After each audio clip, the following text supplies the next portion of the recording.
Hello, good afternoon. Today I'm coming to you from my kitchen. Wonderful. I bought myself a tripod. Yay! My hands are now free. I talk with my hands as much as I do my mouth. Anyway, so I hope I have it set up right. I hope that everything looks like I said before, I see myself in my camera, so it looks like I'm talking to myself, which is okay because I'm the main one who needs my talks, I think. Anyway, I want to talk today about bulletproof coffee and fat bombs. What are they? When do you use them? Seems to be the buzzword around keto. Someone says the word keto, instantly comes to mind fat bombs, bulletproof coffee. And I want to talk about those. Kind of clear the air a little bit. Um, just a FYI, just because the ketogenic diet is a high fat diet does not mean that we pick up a tub of butter and eat the whole thing for dinner. We don't do that. That's silly. That's gross. Um, when we refer to our foods as high fat and our fat intake, we are also including the fat that's on our bodies.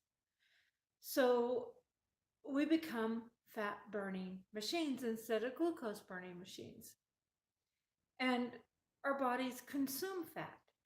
We eat higher fat. We're not a low fat diet. Um, but that doesn't mean that we just keep just throwing in the fat. Basically, what we're saying is fat is not the only thing, or is about the only thing we don't reduce. We reduce our carbohydrates down to 20 or less grams a day. I have less because I don't count, and it just keeps it pretty simple to just avoid um, the starchies and stuff. So my carbohydrates come in a little bit and some cheese once in a while, and my leafy greens, my vegetables, cauliflower, broccoli, leafy greens, cabbage, lettuce, blah blah blah. Anyway, I must stop saying blah blah blah. Are you guys gonna miss it? I won't. Anyway, bulletproof coffee. What that is, or some people call it keto coffee. What that is you take your coffee, you add MCT oil, heavy whipping cream, coconut oil. You add fat. Yes, you get fat on top of the coffee. I'm not saying don't do it because I did. I'm saying it has its purpose and it has its place. Same thing, fat bombs. Fat bombs are little kind of bite size, never more than a bite size treats, I think you can call them. Even though if you're using them as treats, you're going to end up regretting that. Um, but they're just another way to kind of help kick your body into ketosis when you're starting. When I first started, I craved sugars. I've talked about my cravings. Remember the calorie video, if you've seen that one, I talked about pacing the floor and actually driving 14 miles round trip just to get a bag of Doritos. I had some serious honking cravings. Horrible.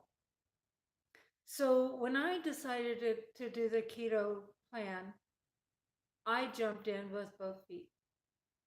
Now, when you go from being a carb burner, a glucose burner, to being a fat burner, you're going to have a little time there that your body's going, whoa, wait, where's my food? What are you doing?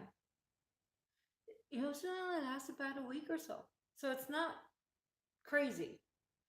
Every single diet you start, and that first week or so, while you're trying to readjust what you're eating and your habits, it's going to be rough. So I don't think it's any rougher than any other plan I ever had. It's definitely no rougher than the 2 weeks of liquid diet I had to be on after weight loss surgery. I can promise you that. So it's not really that bad. But during that time, I did heavy whipping cream and coconut oil in my coffee, added some more fat, got rid of all my carbohydrates, and I added that fat. And what that did is to help transition from being the glucose burner and to being a fat burner. Now, when you do that, if you choose to do that, be very, very careful, because if you have your bulletproof coffee in the morning with cereal or toast, then you're still burning the glucose and storing that fat. So watch yourself, watch the results. When I got adjusted over, then I noticed, oh, the weight's not coming off right now. So I looked into it.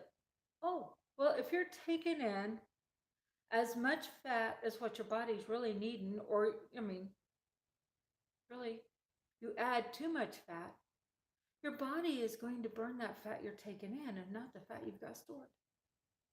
Now, I'm not advocating going lean. You need your fats. That keeps you satisfied, keeps you full. I switched over to just drinking my black coffee in the morning, which I like. As a matter of fact, somewhere around there, oh, here it is, just a second. Y'all saw my cluttered pantry there, didn't you? Ooh, that's the reason I was standing here. Anyway, what was I saying? Did it again. Anyway, I'm a coffee addict. When I started and I did the bulletproof coffees, it helped make that transition easier. Same thing with fat bombs. Sometimes people, when transitioning, can use the fat bombs to help ease some of the sugar cravings while you're breaking that addiction. And I did that a little bit, like I've talked about before. I love my ice cream.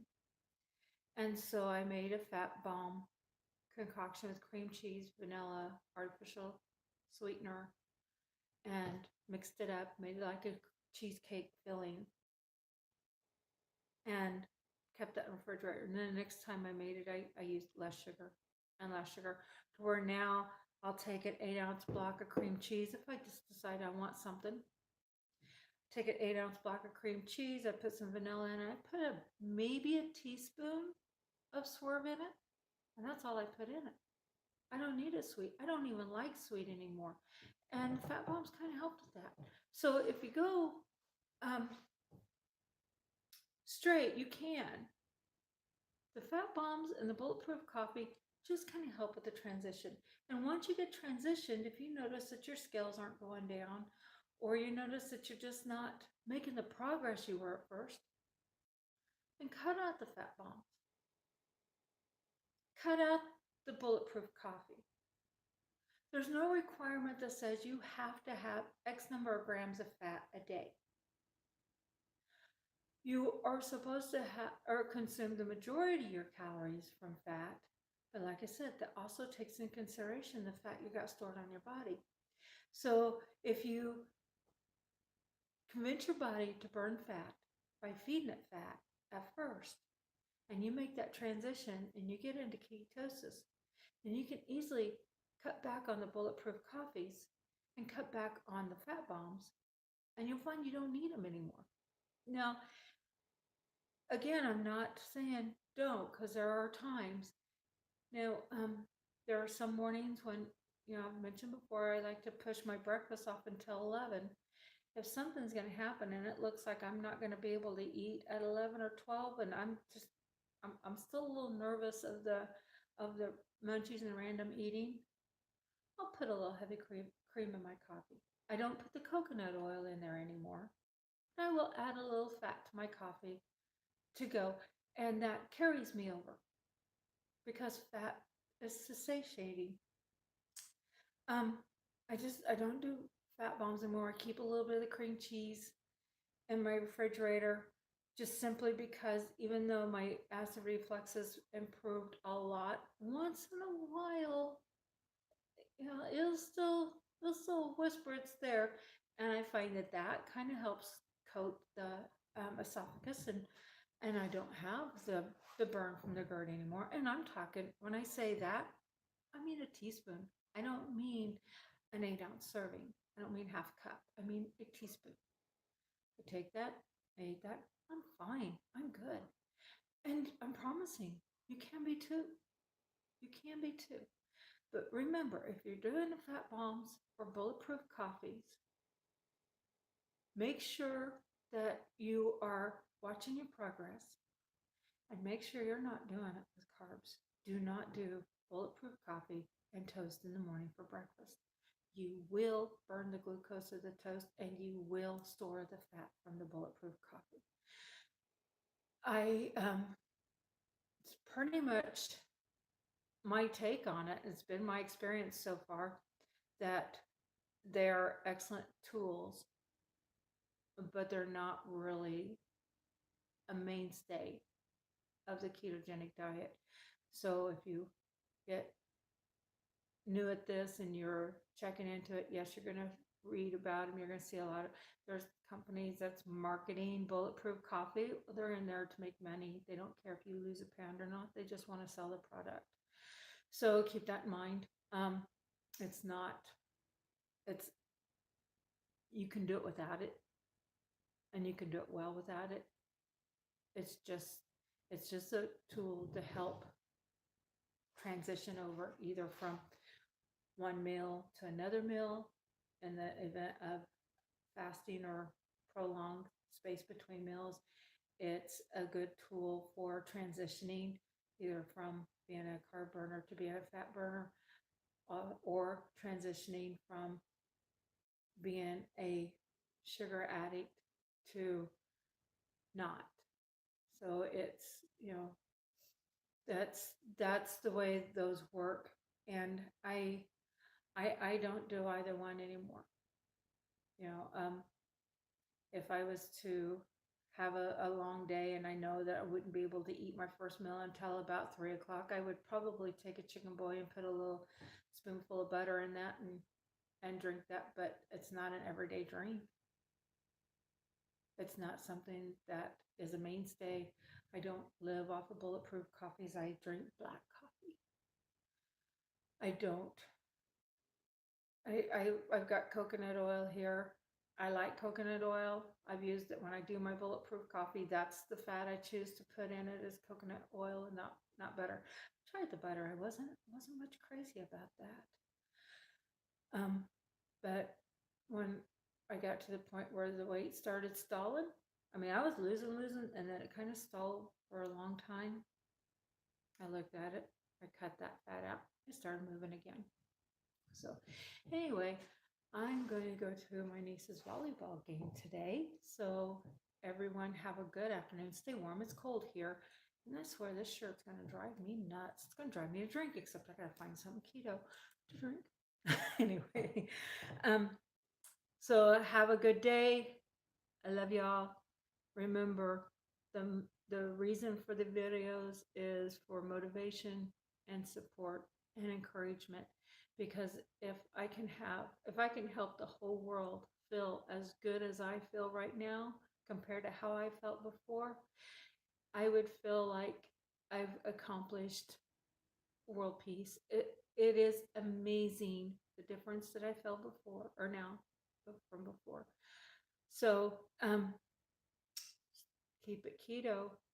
Keep your carbs down, protein moderate, and don't cut out your fats. And I'm promising you, you do that, you're going to feel so, so good. Have a great day. Love you. Bye-bye.